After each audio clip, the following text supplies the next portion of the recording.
Yo, what's going on, guys? Another regular video. We got a lot to talk about today as I get my notes and stuff together.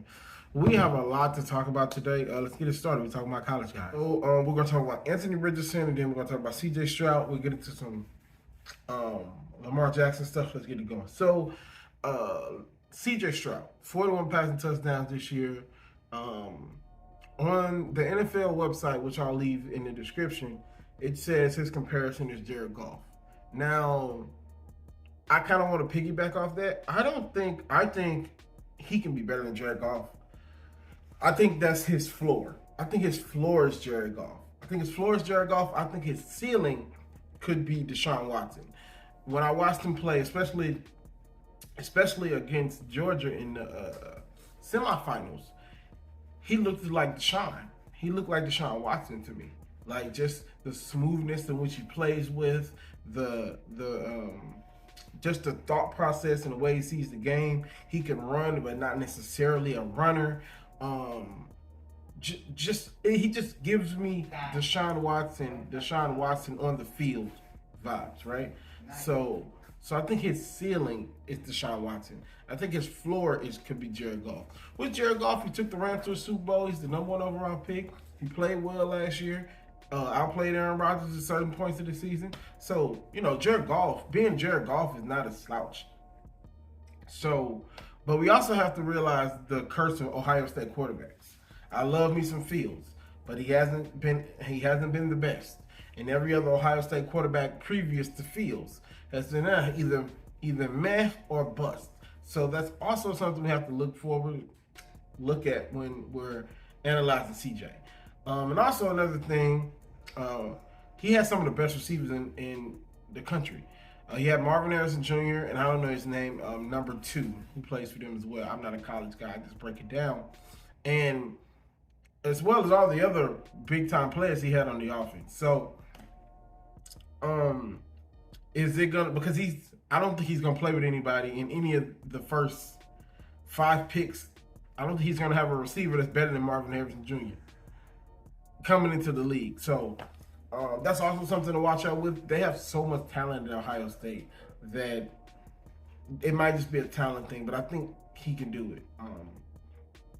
He's been starting for 2 years. So he's not Anthony Richardson, where he hasn't been a starter that long.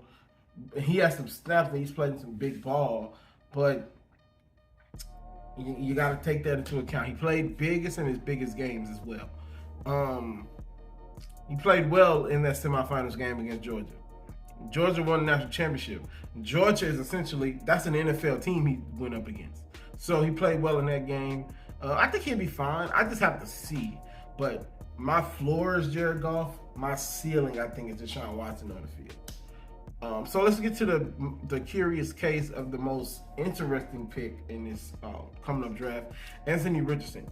I'm going to put all his crazy numbers that he did in the combine up here.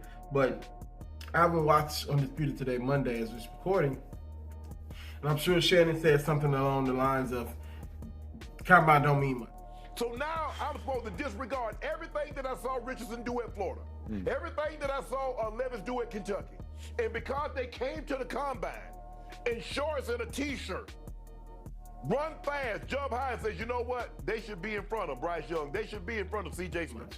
I'm not taking much from the combine. We already knew Anthony Richardson was a super athlete.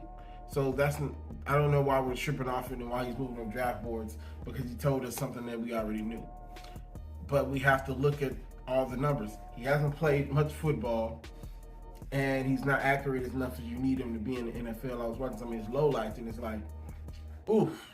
Now, with the trajectory of how the NFL is going with the with the Josh Allens, with the Jalen Hurts, the Lamar Jacksons, even Kyler Murray to an extent, the guys can get better, right? His comp is Cam Newton. But I think Cam Newton was more polished as a player before he came in, because Cam had 4 years of college football experience, winning on every level. So I think he's more of a Josh Allen than a Cam Newton, because Josh Allen came in wildly inaccurate, just all over the place. He has to refine everything. So I think he's more of a Josh Allen prospect than a Cam Newton prospect. So, but he has Cam Newton in him. He big, stocky. He gonna win. He gonna look the best. He gonna look like Jonathan Majors in Creed 3. Like, that's just how he's built, you know? So, it's going to be really interesting to see where these two guys go. And I'm not even going to mention Bryce Young because we already know Bryce Young is going to be the first quarterback off the board. So I don't even think we really need to waste time on that. But yeah, that's pretty much all I got for this week. I'll probably make a video about Lamar, but I'm just talking about it right now. If you haven't seen the video I made about Lamar reacting to whatever happened on Tuesday, I'll put it at the top. If they don't sign him to a good deal, he's out of there.